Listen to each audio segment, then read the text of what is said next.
Have you ever stepped outside on a freezing winter day, and within seconds your fingers feel numb, your nose starts to sting, and you wonder, how do people survive in places like Antarctica? Or better yet, how does the human body keep from just shutting down in extreme cold? Believe it or not, your body has a built-in survival playbook for this, and it kicks in the moment that icy wind hits your face. So let's imagine this. You're suddenly dropped into a snow-covered wilderness, no jacket, just your everyday clothes. The temperature is below freezing. What's the first thing your body does? It freaks out, but in a smart way. Your brain gets an emergency alert from your skin saying, "Hey, it's cold out here."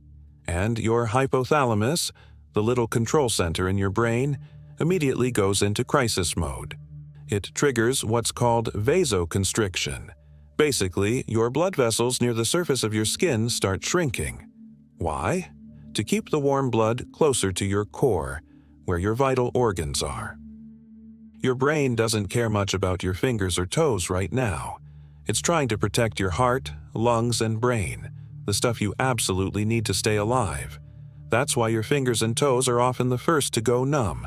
They're not being sacrificed exactly, but let's just say they're not the top priority. If you stay in the cold long enough, your body goes even further. Shivering starts. And while it seems like a useless twitch, it's actually a genius backup system. Those little muscle spasms generate heat. It's your body's way of turning your muscles into mini space heaters. It's not efficient, and it won't last forever, but it buys you time. Now, if the cold keeps going, things start to get more dangerous. Your internal body temperature starts to drop from the normal 98.6 degree ref, 37 degrees C. If it goes below 95 degrees, 35 degrees C, you're officially hypothermic. That's when things get weird. Your brain gets sluggish. You might start making poor decisions, like ripping off your clothes even though you're freezing. It's called paradoxical undressing, and it's one of the most bizarre and terrifying effects of severe hypothermia. Your body is so confused, it misinterprets signals and thinks it's overheating. So instead of bundling up, it tells you to strip down. At the same time, blood flow to your extremities has been cut off for so long that frostbite can start setting in. That's when ice crystals begin to form inside your skin cells. Yes, actual ice. Your tissue can freeze solid. In minor cases, you can recover. In extreme cases, the tissue dies. That's why mountain climbers sometimes lose fingers, toes, even noses. The body decided it could live without them.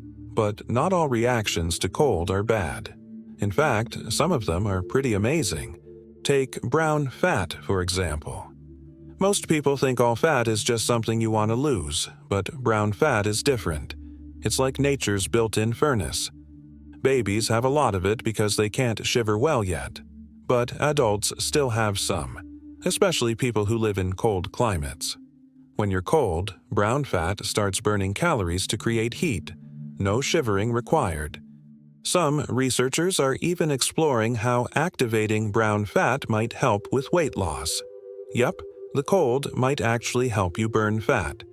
And get this, your body can adapt to cold over time. It's called acclimatization.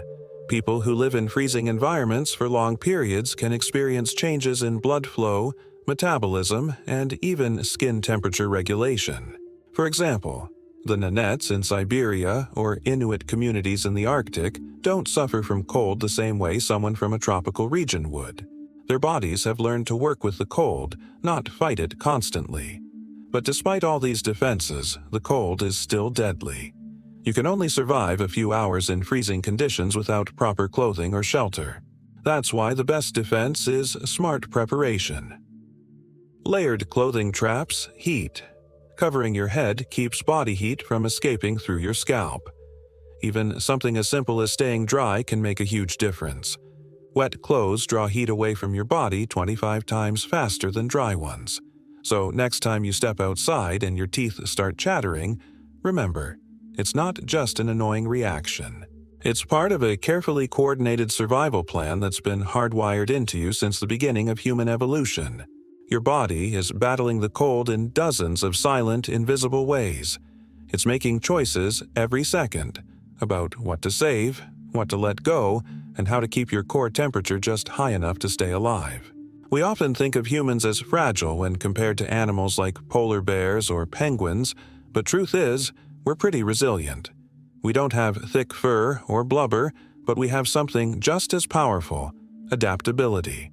We've built fires, shelters, insulated clothes, and heated homes. We've turned some of the most uninhabitable places on Earth into livable zones. But even with all that tech, your body is still the first line of defense, and it's been training for this since the Ice Age.